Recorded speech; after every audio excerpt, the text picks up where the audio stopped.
वित्त मंत्री निर्मला सीतारमण ने मोदी सरकार के तीसरे कार्यकाल का पहला बजट पेश किया। बजट पर सीएम डॉक्टर मोहन यादव ने अपनी प्रतिक्रिया दी है। सीएम ने कहा है कि पीएम मोदी की अगुवाई में विकसित भारत के लक्ष्य को समर्पित केंद्रीय बजट 2024-25 पेश किया गया है। उन्होंने कहा कि विकसित भारत के लक्ष्य को समर्पित बजट है।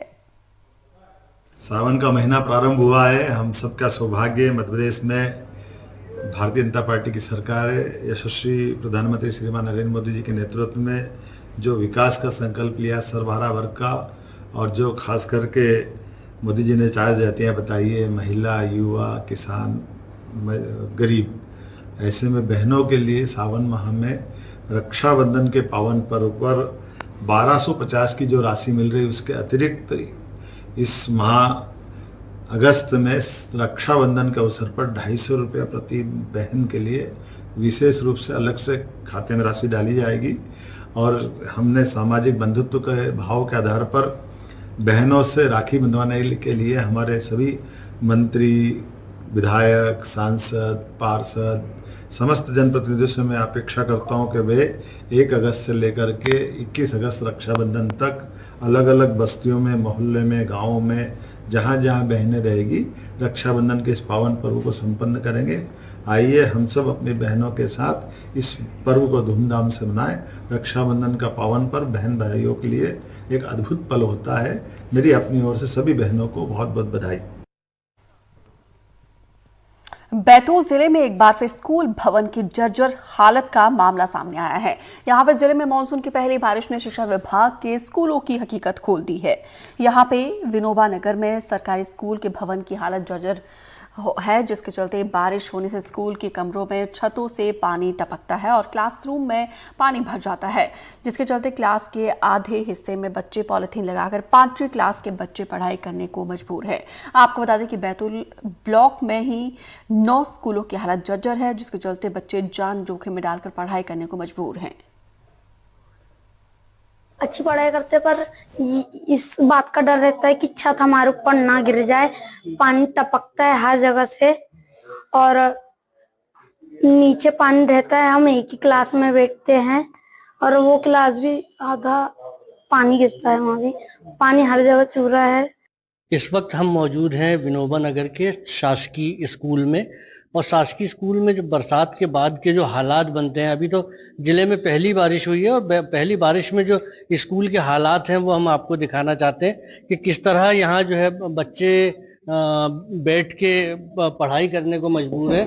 आप यहाँ पे देखिए कि ऊपर जो है छत गिरने लगी है और जो बच्चे हैं वो यहाँ भीगते बारिश के पानी में बैठ के पढ़ने को मजबूर हैं। टीचरों का प्रयास है, उन्होंने जो है प्रयास किया है, पॉलीथीन लगाई है, पॉलीथीन से बच्चों को बचाया है।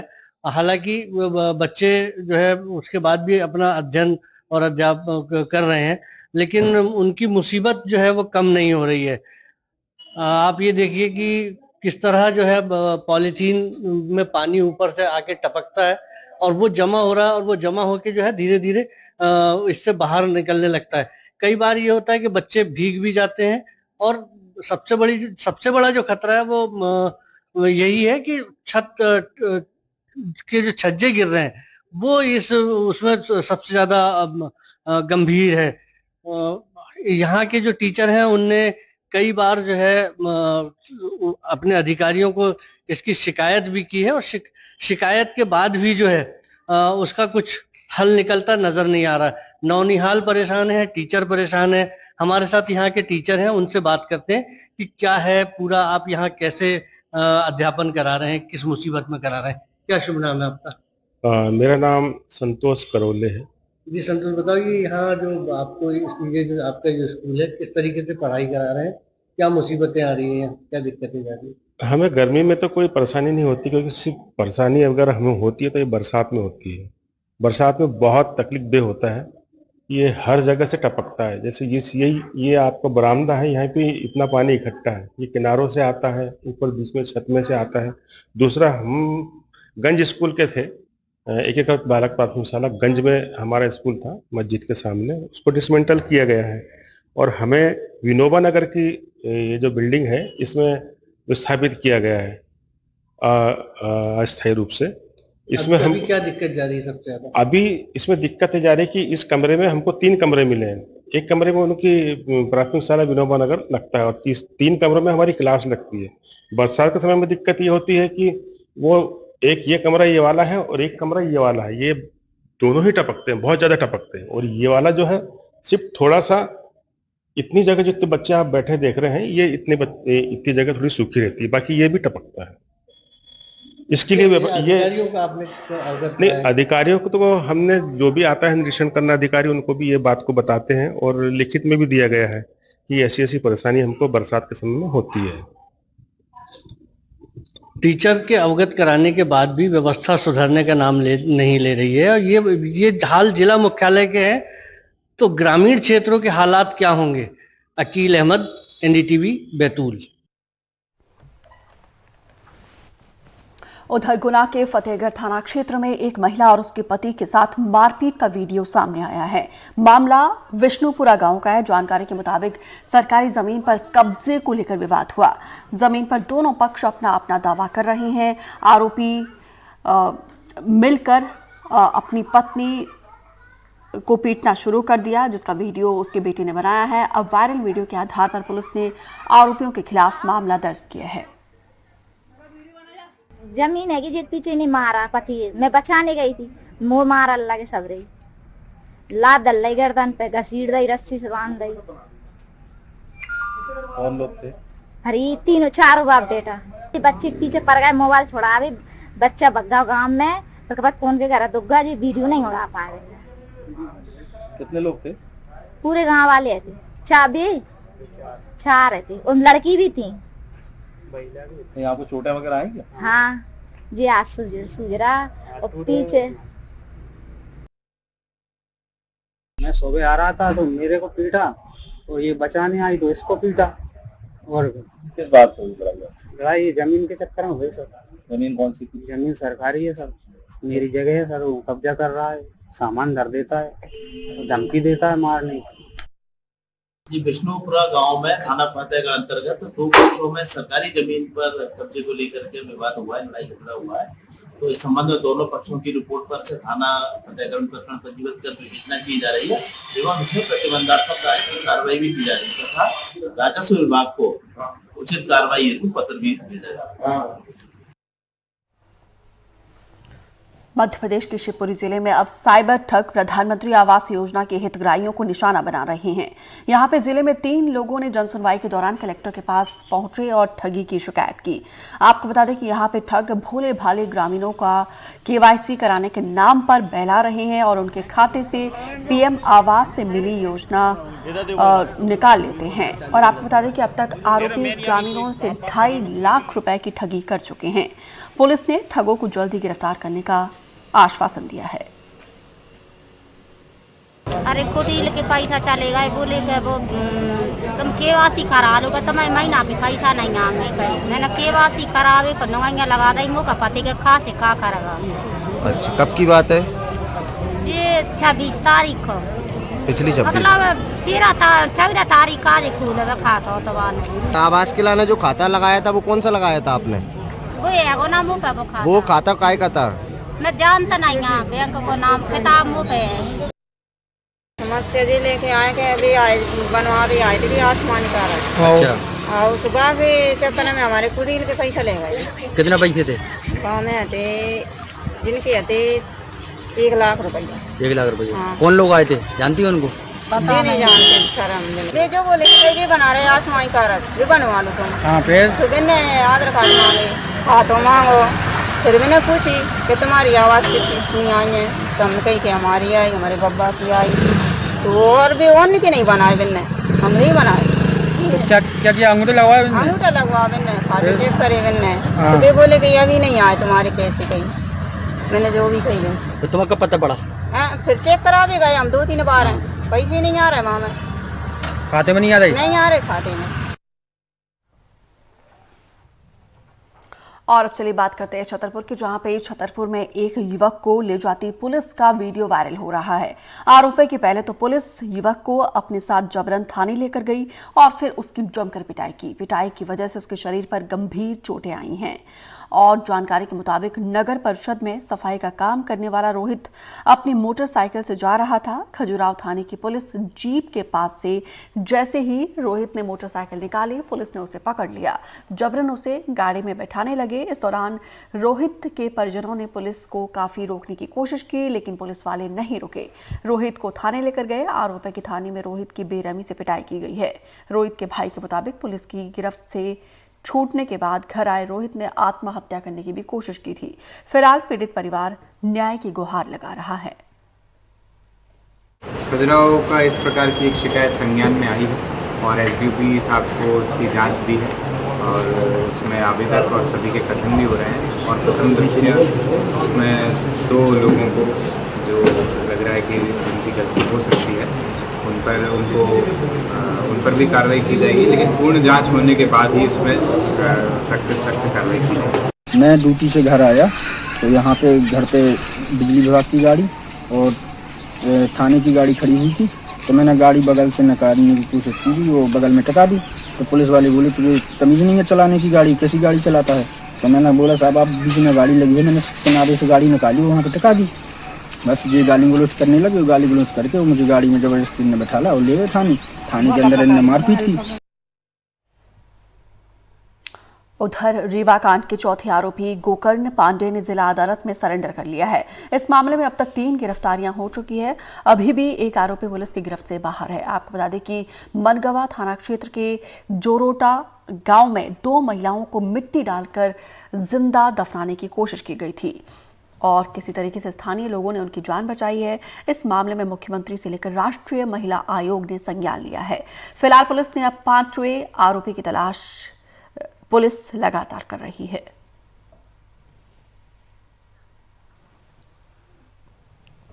तो वहीं छतरपुर पुलिस के हाथ बड़ी कामयाबी लगी है। यहां पे पुलिस ने नौगांव थाना क्षेत्र में 3 अंतर्राज्यीय चोरों को गिरफ्तार कर लिया है।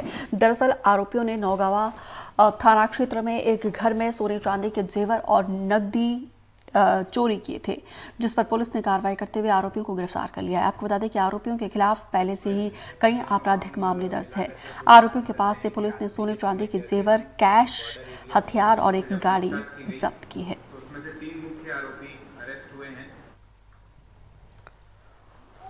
तो वहीं उज्जैन में पुलिस को देखकर 3 बदमाश भागने लगे और तीनों नाले में गिर गए, जिसमें उनके हाथ पैर में चोट आई है। तीनों को अस्पताल में भर्ती कराया गया, जिसमें 10 दिन पहले व्यापारी से 1.25 लाख की लूट का खुलासा हुआ है। दरअसल बड़नगर में 13 जुलाई को 3 बाइक सवार बदमाशों ने एक व्यापारी से लूट की वारदात को अंजाम दिया।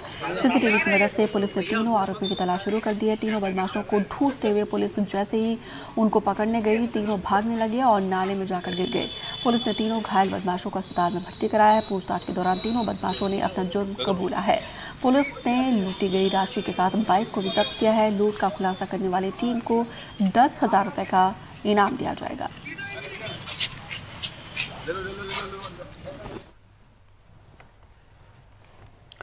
और अब चलिए बात करते हैं ग्वालियर की, जहां पे कलयुगी बेटे ने जमीन के विवाद में अपने पिता की गोली मार दी है, जिसके बाद से पिता गंभीर रूप से घायल हो गया। तो वहीं घायल पिता को पुलिस ने इलाज के लिए अस्पताल में भर्ती कराया है। दूसरी ओर आरोपी बेटी की तलाश जारी है।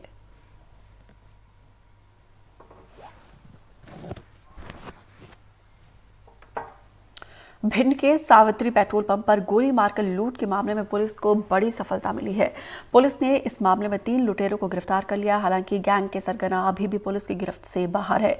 पकड़े गए तीनों आरोपी मुरैना के रहने वाले हैं। जानकारी के मुताबिक गैंग के लीडर की जमानत कराने के लिए ये लोग लूट की कई वारदातों को अंजाम दे चुके हैं। गैंग का लीडर गुजरात के जेल से पैरोल पर बाहर है। आपको बता दें कि नकाबपोश बदमाशों ने 13 जुलाई को वारदात को अंजाम दिया था। पूरी घटना सीसीटीवी में कैद हुई, जिसकी मदद से बरोही थाना पुलिस ने तीनों आरोपी को गिरफ्तार कर लिया।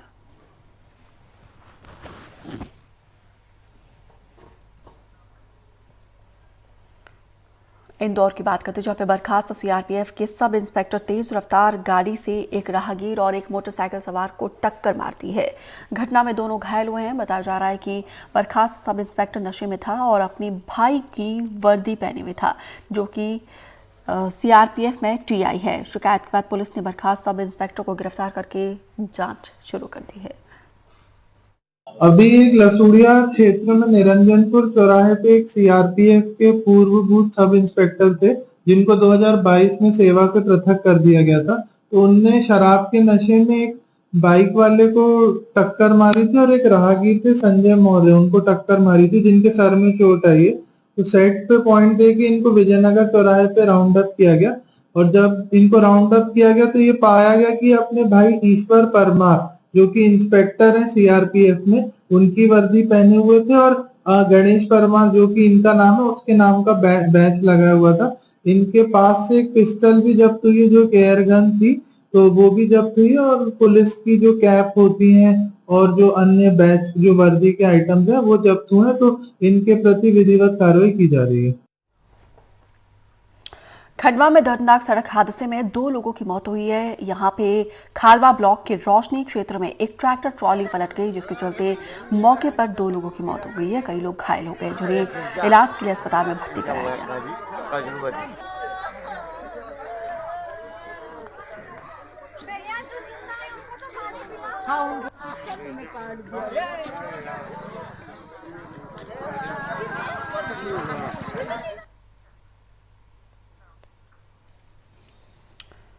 बेमेतरा में मुरम का अवैध उत्खनन रुकने का नाम नहीं ले रहा है। जिले में गौण खनिज के तौर पर मुरम, रेत और गिट्टी प्रचुर मात्रा में पाई जाती है, जिसका फायदा अवैध उत्खनन करने वाले खनन माफिया उठाते हैं। बेरला ब्लॉक में लगातार हो रहे अवैध खनन के खिलाफ हस्ता गांव के लोगों ने कलेक्ट्रेट ऑफिस पहुंचकर शिकायत दर्ज की है और गांव वालों का आरोप है कि वो अंधाधुंध उत्खनन कर रहे हैं। हाई टेंशन बिजली के जो टावर लगे हुए हैं उन्हें भी नहीं बख्शा जा रहा है, उसके आसपास भी उत्खनन किया जा रहा है, जिसके चलते ये खंभे कभी भी गिर सकते हैं और कोई बड़ी दुर्घटना घट सकती है।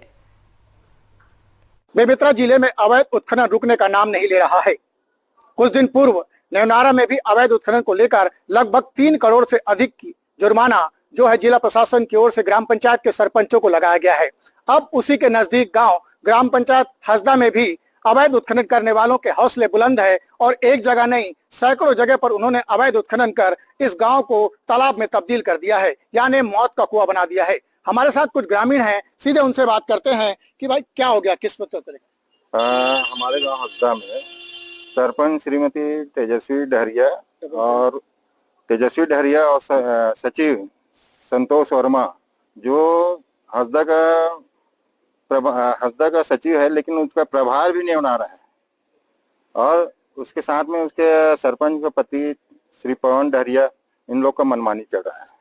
ये अवैध खनन के साथ साथ और दूसरा काम, जैसा पंचायत का ग्राम पंचायत, पुराना ग्राम पंचायत का उसका नया भवन आया है, लेकिन उसका पूरा मरम्मत वगैरह या मलमा का जो भी है उसको सब नीलामी नहीं किया है। यानी कुल मिलाकर लगातार भ्रष्टाचार कर रहे हैं। अवैध उत्खनन जो हो रहा है वो क्या स्थिति वहाँ पे मरने की नौबत है, क्या है वो स्थिति? इस प्रकार है कि कभी भी अनजान, क्या मवेशी हो या इंसान हो, कभी भी गड्ढे पे जाकर घुस गया तो वापस आने की नाम नहीं मिलेगा और मौत की स्वाद कुछ नहीं हो।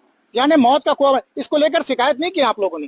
कई बार, 3-4 बार हो गए हम लोग करते, कलेक्टर के पास, खनिज विभाग के पास, एडीएम के पास, सब कर चुके हम लोग। हाँ, 3। अभी आज कहाँ आए हैं, किसको शिकायत की है? अभी हम लोग बेमेतरा में हैं, जिला कलेक्टर में हैं, अभी उनसे मुलाकात भी हुई है और खनिज विभाग से संबंधित श्रीमती अर्चना ठाकुर जी से भी मुलाकात हुई है। तो जांच के संबंधित वो हम लोगों को आश्वासन दिए हैं और लगभग बुधवार को उस हम लोगों को समय बताए। तो बिल्कुल देख सकते हैं ग्रामीणों का कहना है कि आज कलेक्टर से मिलने आए थे और कलेक्टर ने उन जो है खनिज अधिकारी को जांच के निर्देश दिए और खनिज अधिकारियों ने भी इनको समय दिए हैं। अब देखने वाली बात है, जांच होती है और कार्रवाई होती है या यूं ही जांच का खेल चलता रहेगा और ये जो ग्रामीण है इस कार्यालय से उस कार्यालय चक्कर लगाते रहेंगे। एनडीटीवी के लिए बेमेतरा से सुजीत शर्मा। डिंडौरी में ट्रैक्टर से स्टंट की खतरनाक तस्वीर सामने आई है। रेत के अवैध खनन के लिए ट्रैक्टर का इस्तेमाल किया जाता है। ऐसे में ऊबड़ खाबड़ रास्ते से रेत से भरी ट्रॉली को निकालने के लिए मजदूरों को ट्रैक्टर के इंजन पर बिठा दिया जाता है ताकि बैलेंस बना रहे, लेकिन जैसे ही ट्रैक्टर आगे बढ़ता है ट्रैक्टर का इंजन जमीन से कई फीट ऊपर उठ जाता है। तस्वीरें 3 दिन पहले की बताई जा रही है और करंजिया इलाके में नर्मदा नदी से रोजाना रेत का अवैध खनन धड़ल्ले से जारी है। हालांकि खनिज राजस्व और पुलिस की टीम ने इस इलाके में छापे मार कर 5 ट्रैक्टर को जब्त कर लिया है।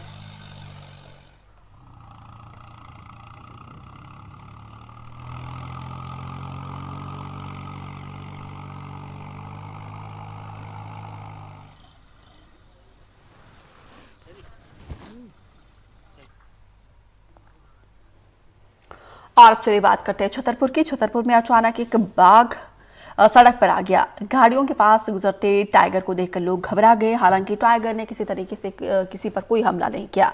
एक शख्स ने सड़क के किनारे गुजरते टाइगर को अपने कैमरे में कैद किया है। बारिश के मौसम में टाइगर को देखकर लोग खुश भी हुए थे और डरे हुए भी थे।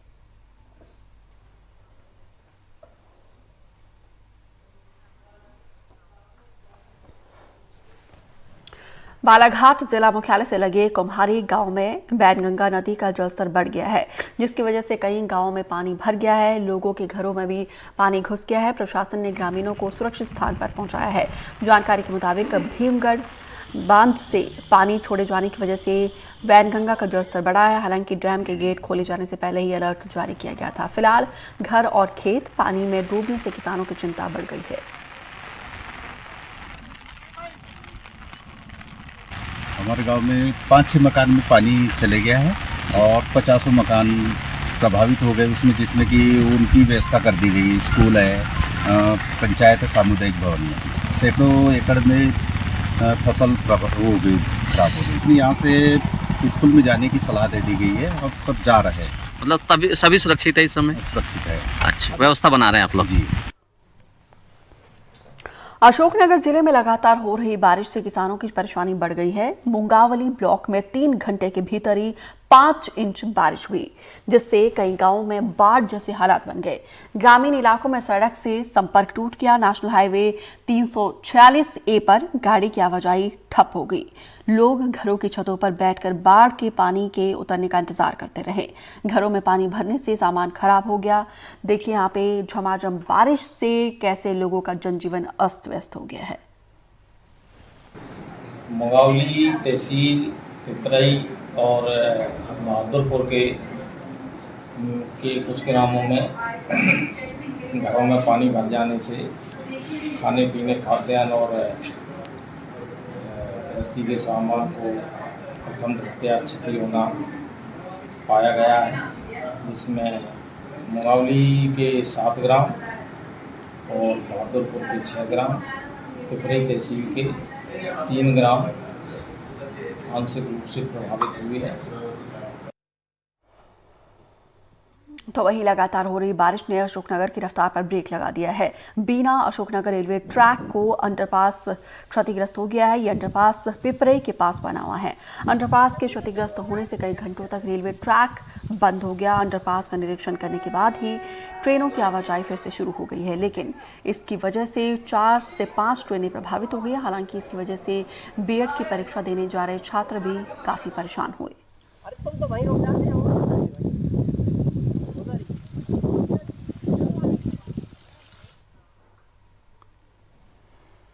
तो वहीं सूरजपुर में प्रशासनिक दावों की पोल खुल गई है। प्रतापपुर के बोंगा गांव में मरीज तक एम्बुलेंस नहीं पहुंच सकी। सड़क और पुल नहीं होने की वजह से एम्बुलेंस को 1 किलोमीटर पहले ही रोक दिया गया। ग्रामीण मरीज को खाट पर लेटाकर एम्बुलेंस तक लाए। बोना गांव में अभी भी सड़क नहीं होने से ग्रामीणों की परेशानी काफी बढ़ गई है।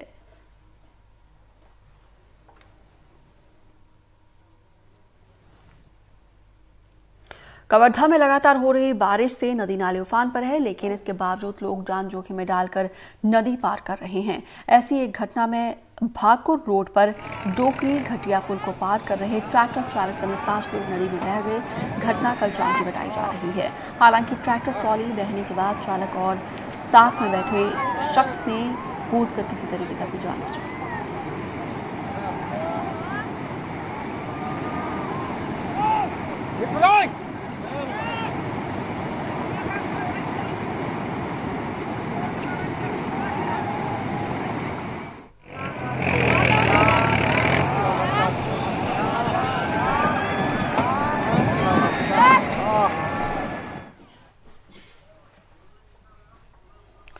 बालाघाट में संजय सरोवर परियोजना भीमगढ़ बांध के 7 गेट खोल दिए गए हैं।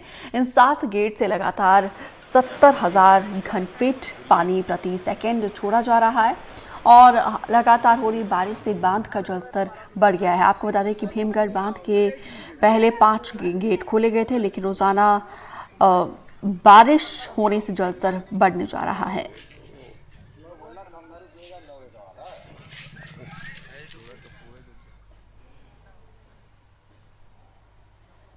बालोद में लगातार हो रही मूसलाधार बारिश ने तबाही मचा दी है। जिले के छोटे छोटे नाले उफान पर है और खेतों में पानी भरा हुआ है, तो वहीं कई गांवों का संपर्क मुख्य मार्ग से टूट गया है। स्कूल, बस स्टैंड जहां पे नजर आए तो वहीं पानी ही पानी नजर आ रहा है। नदी नालों में पानी का जलस्तर बढ़ गया है। 3 दिन की बारिश से जनजीवन अस्त व्यस्त हो गया है।